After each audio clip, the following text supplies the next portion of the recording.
рамках всероссийского проекта «Классные встречи» участники смены российского движения школьников РДШ в эфире встретились с продюсером фильма «Хороший мальчик» Юрием Храповым. Мальчишки и девчонки смогли задать свои вопросы гостю. Почему в современном кинематографе из одного фильма делают несколько продолжений? С какими трудностями столкнулся продюсер во время съемочного процесса? В русском языке слово «одновременно» можно произносить с разными ударениями.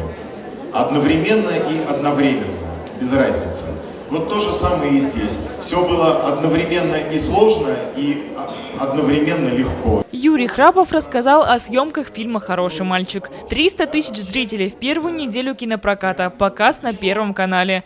Такому успеху предшествовала кропотливая работа над сценарием. Например, лента имела 20 примерных концовок, а все события фильма цикличны и укладываются в одну неделю. Одна из особенностей сценария – главный герой, который присутствует в каждой сцене ленты. Я узнал то, что как таковой девиз у многих режиссеров не меняется, что в жизни, что в кинематографе при съемке.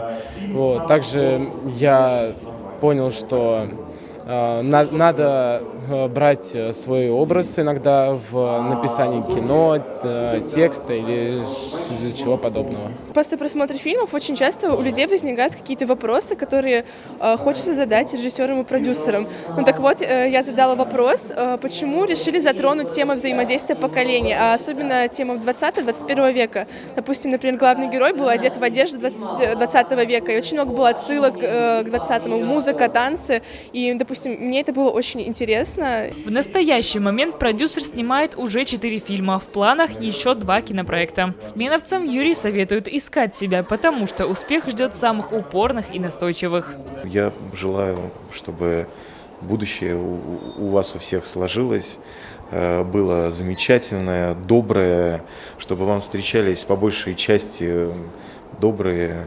замечательные люди.